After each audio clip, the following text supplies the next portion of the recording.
Karate ശ്രീയും തിരിച്ചുപോയി. സണ്ണി ഇതെവിടെ പോയി കിടക്കുന്നു? ഞാനിതൊക്കെ അനുഭവിക്കണം. വിശന്നിട്ടാണ് കണ്ണു വരെ പോയെന്ന്. जब दिल ही टूट गया दिल ही टूट गया ഇനി ഇതിന്റെ കുറവേ ഉണ്ടായിരുന്നു. KL Saigal जब दिल ही टूट गया मॉर्निंग गुड मॉर्निंग आप कैसा हो भौजी भाई मैं तो अच्छा हूँ आप कैसा है ठीक है ഈ നന്ദനെ സ്ഥിരമായിട്ട് ഇവിടെ കാണുന്നില്ല എന്താ കാരണം ഒന്നുമില്ല സർ मुझे सब मालूम है खबरदार खबरदार ധന്യവാദ് ധന്യവാദ് വിശന്ന് കഴിവേറി ഇരിക്കുമ്പോഴാ ജബ് ലിറ്റില്ലി ടൂട്ട് ഗയ കേട്ട ഇഡ്ഡലിയാണെന്ന് തോന്നുന്ന എന്നാ വൈകിട്ട് കാണാം അല്ലയാ വൈകിട്ട് ഒരു അരമണിക്കൂർ ഓരോരുത്തരുടെ സമയം അണ്ണാ എനിക്കും കൂടെ ഇതുപോലെ വീട് ഒപ്പിച്ചതാ ഇപ്പൊ തന്നെ വേണോ ഇപ്പം വേണ്ട ബ്രേക്ക്ഫാസ്റ്റ് കഴിഞ്ഞിട്ട് മതി എന്റെ അണ്ണാ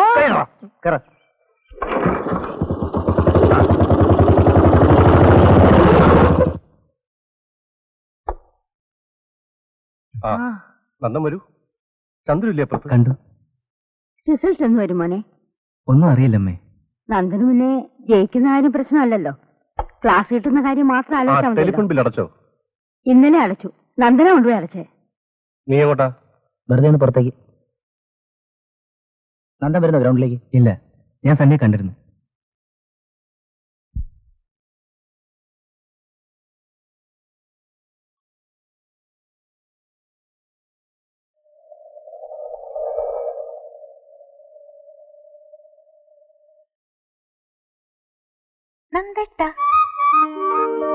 നീ വന്നേ നമുക്ക് ഇവിടെ ഇരിക്കാം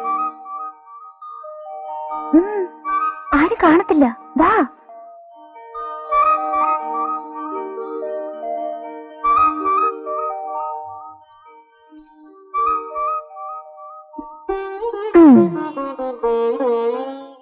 എന്താ സാറേ ഒരു ഗൗരവം എനിക്കൊന്നും അത്ര ഇഷ്ടമല്ല ദേവി ഏതെല്ലാം ഈ മരത്തിന്റെ മുകളിൽ കയറി സ്മാർട്ട് ആകാനുള്ളൊരു ശ്രമം ശരി ഞാൻ ഇനി സ്മാർട്ട് ആവുന്നില്ല മരത്തിലും കയറുന്നില്ല പക്ഷെ സാറൊന്ന് സ്മാർട്ടായി കണ്ടാ കൊള്ളാവുന്നുണ്ട് ഞാനിനി എന്ത് സ്മാർട്ട് ആവാനാ ആദ്യമായി ഒരു പാന്റ് ഇടുക ഷർട്ട് ഇൻ ചെയ്യുക പിന്നെ ഇവിടെ വരുമ്പോഴെങ്കിലും നെറ്റിയിലെ ഈ കള്ളക്കുറി മാറ്റിളയണം എന്തോന്നാ മോളുവാ അങ്ങനെ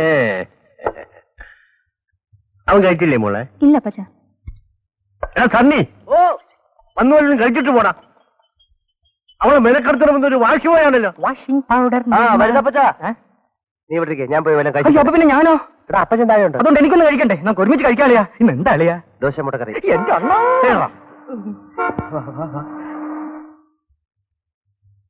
അപ്പച്ച വിനോദ്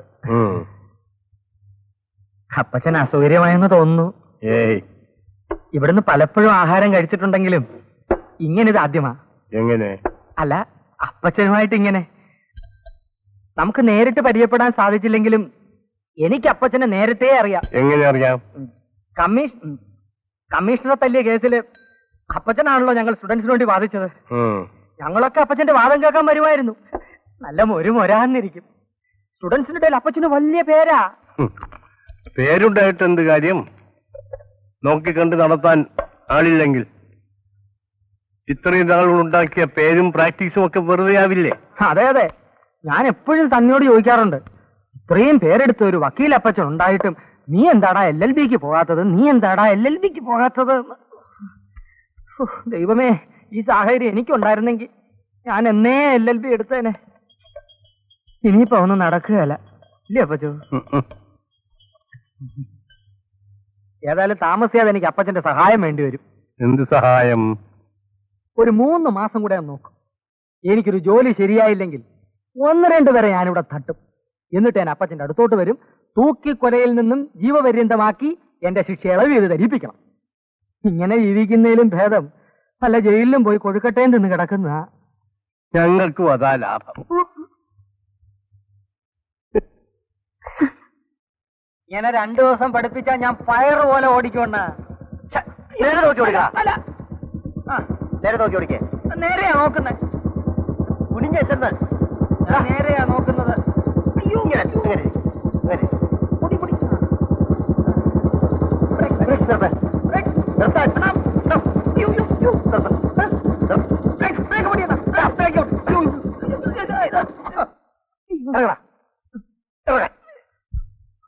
ഇതെന്തോന്ന് പഠിപ്പീര്, നമുക്കൊന്ന് കറങ്ങിയിട്ട് വരാ അണ്ണാ. ഇവിടെ കിടന്ന് കറങ്ങിയാ മതി. എന്നെ പഠിപ്പിച്ച തനിക്ക് തന്നെ എന്റെ പ്രയോജനം. എന്ത് പ്രയോജനം? പലപ്പോഴും മീനോ ഇറച്ചിയോ വാങ്ങിക്കാൻ. അതിനവിടെ സൈക്കിൾ ഇരിപ്പുണ്ട്, അതെടുത്തോണ്ട് പോയാൽ മതി. അയ്യാ, നമ്മുടെ നന്ദന് വല്ലതും കൊടുത്തോ? രാവിലെ വെറും വയറ്റിൽ അവൻ ഇറങ്ങിയതാ. നീ എന്താ വല്ലാതിരിക്കുന്നത്? ഓ, ഒന്നുമില്ല സനിച്ച. പിന്നെന്താ, രണ്ടുണ്ടോ? സംഗതിയൊക്കെ ആകെ മാറി. ഞാനിപ്പോ എന്റെ വീട്ടിലൊരു അന്യനായി മാറിയിരിക്കേ. അതെന്താ കളി അങ്ങനെ? നന്ദൻ വരുന്നു, എന്നെ കണ്ടൊരു സലാം വെച്ചെങ്കിലായി, ഇല്ലെങ്കിലായി. നമ്മളാരും അല്ലല്ലോ. ഒന്നും പറയണ്ട, അവനായിപ്പോ അവിടുത്തെ എല്ലാം. അതിന് കാരണം നന്ദൻ നിന്റെ സഹോദരി ദേവി മേനോനുമായി പ്രേമത്തിലാണ്. പ്രേമിച്ചോട്ടെ, പ്രേമിക്കണ്ടെന്ന് ഞാൻ പറഞ്ഞില്ലല്ലോ. എന്നാലും എന്റെ വീടല്ലേ സനിച്ച. ഞാനല്ലേ അവനെ അവിടെ കൊണ്ട് പരിചയപ്പെടുത്തിയത്. എന്നിട്ട് നമ്മളെ ഒരുമാതിരി ഏഴാം കൂലിയാക്കിയാലോ? മനഃപൂർവ്വമല്ല, ഒക്കെ നിന്റെ തോന്നല. അളിയാ, പ്രേമം ആസ്തി പിടിച്ചിരിക്കുന്ന സമയമാണ്. നീ ഒന്നും പറയണ്ട, കറങ്ങി തിരിഞ്ഞിങ്ങി വരും. നന്ദനും ദേവിയും പ്രേമിച്ചോട്ടെ. എനിക്ക് എന്റെ കാമുകയെ കാണാൻ സമയമായി. നിങ്ങൾ ഇവിടെ ഇരിക്കെ. വേറൊരസ്തി.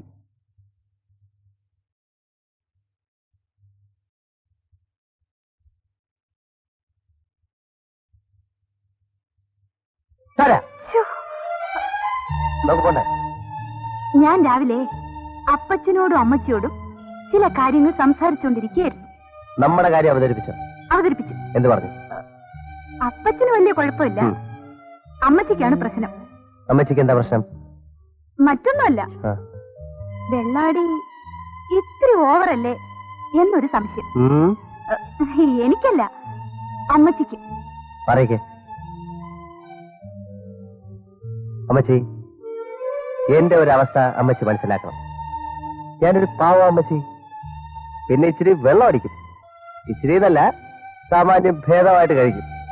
പക്ഷെ ഒന്ന് ഞാൻ പറയുന്നു, അമ്മച്ചിയുടെ ഈ മകളുടെ കഴുത്തിൽ മിന്നു കെട്ടുന്ന അന്ന് മുതൽ ഞാൻ വെള്ളമടി നിർത്തത്തില്ല.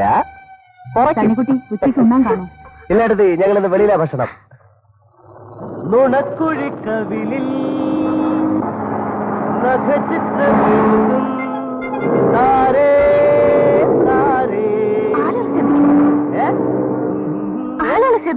ശ്രദ്ധിക്കട്ടെ.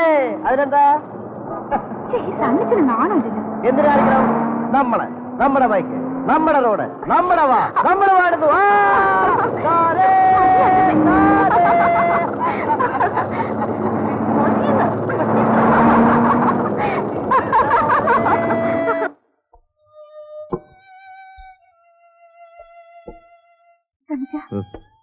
ഇത് ബാറല്ലേ? അതെ. കുറച്ച് കൂടുന്നുണ്ട് കേട്ടോ. ഇതിനാണ് റെസ്റ്റോറന്റിൽ പോകാന്ന് പറഞ്ഞ് എന്നെ കൂട്ടിക്കൊണ്ടുവന്നത്. റെസ്റ്റോറന്റിനേക്കാൾ സുഖം എവിടാ മോളെ? നമുക്ക് സ്വയമായിട്ട് സംസാരിക്കാം. എനിക്ക് 2 സ്മോൾ അടിക്കാം.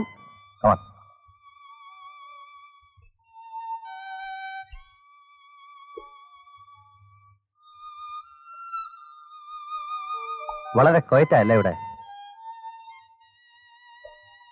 അതെ അതെ, സണ്ണിച്ചന്റെ താളത്തിനൊക്കെ തുള്ളുന്നുണ്ടല്ലേ? എന്താ ഇത്? എന്നാ വേണ്ടപ്പാ? വേണ്ട, കഴിച്ചോളൂ. ജോളെ, 2 ലാർജ് വിസ്കി. നിനക്ക് ഓറഞ്ച് ജ്യൂസ് പോരെ? ഒരു ഓറഞ്ച് ജ്യൂസ് തരാ. I am sorry. സാരമില്ല, സണ്ണിച്ചന്റെ ഇഷ്ടമല്ലേ? നോക്ക്, ഈ പ്രേമിക്കുന്നതിന് 2 രീതികളുണ്ട്. ഒന്ന്, എന്താ പറയാ, ഈ പൂക്കളും കാറ്റും പോലെ, ഗാനവും സംഗീതവും പോലെ വളരെ റൊമാൻറ്റിക്.